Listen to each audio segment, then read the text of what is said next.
All right, guys, welcome to Dasher Day 7. You can see I have my trusty horse with me. Now, this white horse in the middle, his name is Wilson. And Wilson, I got him as a yearling, and I trained him. And he ended up being my stud horse. I didn't gild him. I just really liked him. He's a Perlino, and every one of his colts has been beautiful, and they've got a great demeanor too. That's why I kept him as a stud.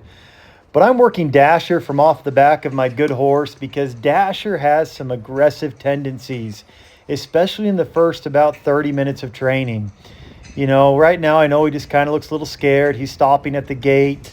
You know, he gets stuck in that corner back there because that's where his friends are.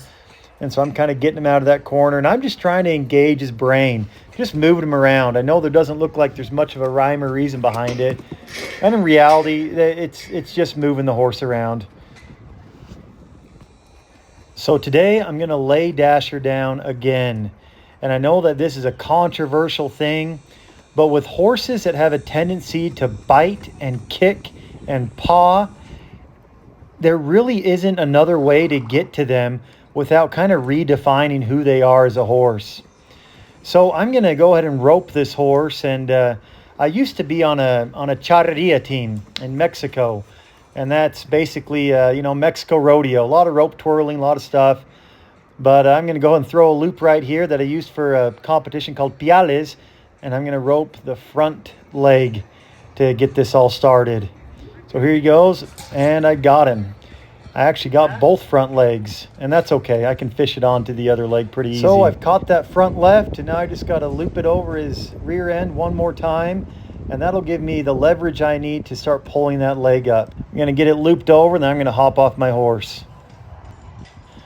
All right, so I have one leg tied up, and I just kind of gently pull, and guys, Dasher is getting really good at laying down.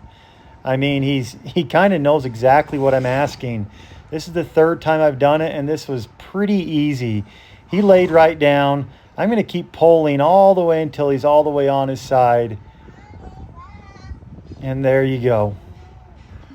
My wife and I, we work as a team, so I'm sitting there kind of holding the horse down, and she actually put a halter on Dasher's face today.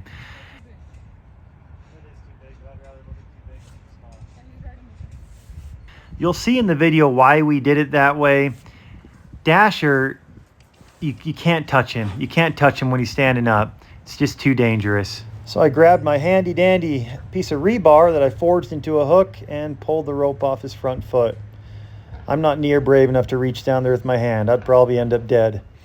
But one cool thing about this, guys, is look at his body language. Ears perked up. I'm going to go ahead and pull him off balance. Big release. And guys, he's really coming around. I mean, big release again. It's always smart to pull a horse from the side. You're never going to win a tug-of-war with a horse. But even right now, I'm kind of pulling in front of him, and he's taking steps. But you guys will see right here the dangers of getting too close to Dasher. He's pawing. And I know what I've been around this horse. I'm just reaching out my hand to see if he's even going to smell it. And here comes the pinned ears. Okay, I'm too close, and he kind of jumped up. Well, we're just going to go back to leading then. He's not ready to be touched, and this is the reason why I put a halter on him in the first place. I can't be a good leader for Dasher right now being close to him. So all of my teaching has to be about 6 to 7 feet down a rope, and it seems to be working pretty good. All right, guys, I'm going to share a couple shots now. I really like this one. It shows Dasher's good side and the side that I really like. It's the reason I haven't given up on him. The side of, hey, I'm in this. He's taking a step toward me on a loose line, ears pointed forward. You know, he's got the look of, I want to learn. I want to end with this picture right here so you guys can understand exactly what we're dealing with. I wasn't asking Dasher to do anything in this picture besides just tolerate me standing about 4 feet from him. A lot of you guys want me to pet Dasher. You want me to hand feed him and rub him down and show him that I love him. The truth is that Dasher is a territorial 4-year-old Mustang. I think he wants to learn, and I do think he'll come around. But the road to a horse that wants to harm people is never a pretty one.